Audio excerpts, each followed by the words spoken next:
I'm Lorin Wilson, RunLab Clinical Gait Specialist, and I'm going to talk to you guys today about why sitting is problematic for runners and a couple exercises that you can do to start to counteract those negative effects of sitting for prolonged periods of times.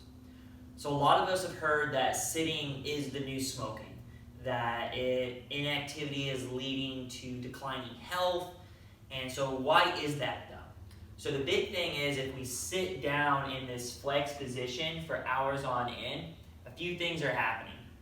So when you move, your body produces lubricant of the joints and of the muscles, and that's what's going to allow everything to glide more smoothly. Whereas if you're immobile, you don't get that lubrication effect, so everything can start to become stiff and immobile. So that's one of the reasons.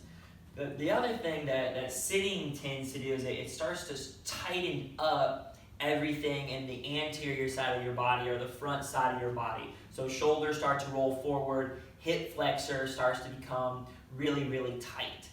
So why is this problematic? So in your body there's a phenomenon, whereas if you flex a muscle, so if I were to flex my bicep, my tricep has to relax. So what does this mean for our hips? If I have really tight hip flexors, that antagonist muscle, which is my posterior side of my body, my glute max and my glute medius and my abductors in my hip, well, they have to relax and they can't contract, and that signal from the brain down to that posterior side of my body isn't efficient and it can't activate those muscles properly at the right time. There's going to be a delay.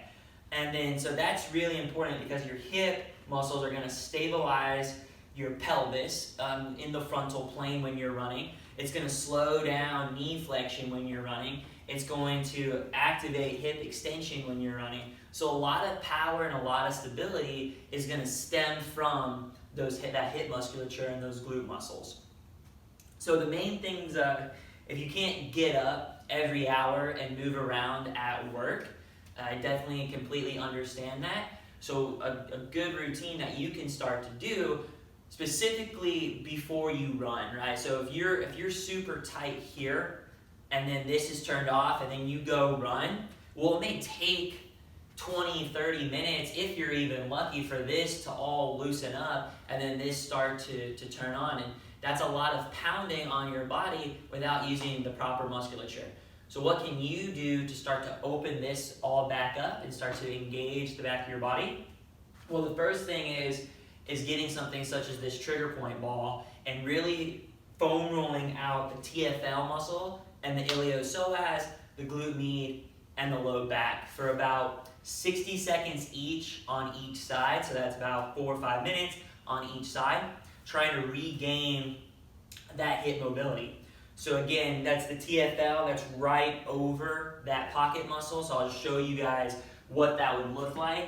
If it's tender, you're really gonna start to feel that spot on your body, and you're gonna feel that area. So you wanna try to put it around that pocket, not on the bone itself, and just roll, and then push, and then once you find that tender area, just kind of move over 1 square inch, and it's gonna take about a minute or so for the underlying mechanism to take place, for that trigger point and that tender area to start to subside a little bit. And that's going to be the TFL. The other hip flexor here, 2 muscles, so you have the iliopsoas, they just usually combine the 2 into 1, but it's going to run from that kind of the top of that thigh region through the middle of the hip and then right to the side of the belly button, and it actually attaches to that low back. So you want to just kind of put the ball about 1 or 2 inches that side of that belly button, and then really let it sink into that abdominals and try to find that hip. And again, you may not be 100% tender there. Try to find that tender area, and again, rolling it out for about 60 seconds or so. And then the next part is that posterior side of the body. So you want to kind of sit on the trigger point ball, put it up near, so you have the hip bone, go about 1 inch or 2 behind that, and then right into the top of the meaty part of that hip or that glute, and find that spot and try to roll that out for about 60 seconds. And then lastly, it's not right on the spine, it's about, you have to find your spine, and then you want to move about 1 or 2 inches to the side of that spine. Lay on the ball, kind of put your arm on the ground to get a little bit more leverage. And again, find that tender area and just roll it out for about 60 seconds. And then what you've done is you've loosened up the flexor, you've loosened up the abductor, you've loosened up the extender there. And then if you want, you can also roll out your adductor or your groin, and then I'll get that internal rotation, and you'll start to create more space in that hip joint. So after you foam roll, again, about 30 seconds to 60 seconds each area. If you have more time, you can do more on those hips.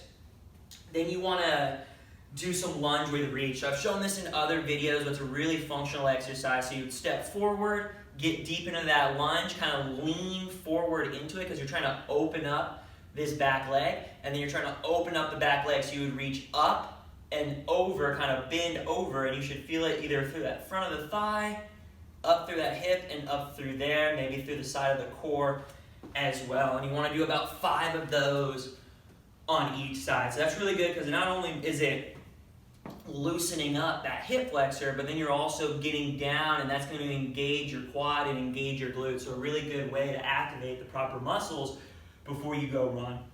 After that lunge with reach exercise, you want to do a lunge with rotation. And going back to the anatomy of it, right, that iliopsoas muscle goes and attaches to that low back. So that's getting that end range of motion in a dynamic fashion, getting that nice dynamic stretch on the end range of motion of that hip flexor. After you do the foam rolling, after you do the lunge with reach, after you do the lunge with rotation, a good way to end the hip mobility series is doing a series of leg swings.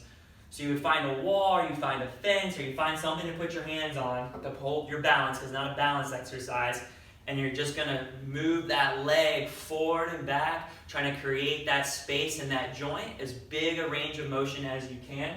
So I'm going to show you the side view here real quick, and doing about 10 of those on each side, trying to not rock. A lot of people will rock their whole body with it. Have that nice posture control and just move that leg back and forth in that joint.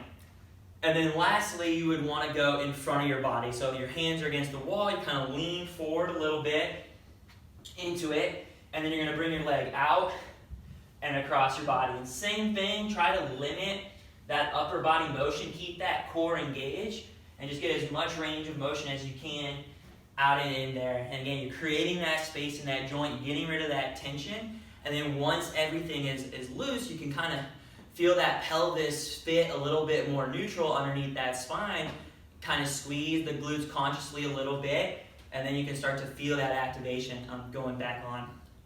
So again, if you sit a lot, most of us do sit a lot for our jobs, most of us on top of that are going to drive a lot as well, so we're just constantly flexed in that anterior position. So you want to try to open everything back up so you can get that nice neutral posture through the spine, but also more importantly for runners is going to be the hips and making sure those glutes are able to do their job from the beginning. So I hope that you learned something from this and you can start to incorporate some hip mobility before your run to start to regain your health and start to feel the power of actually using your glutes during running.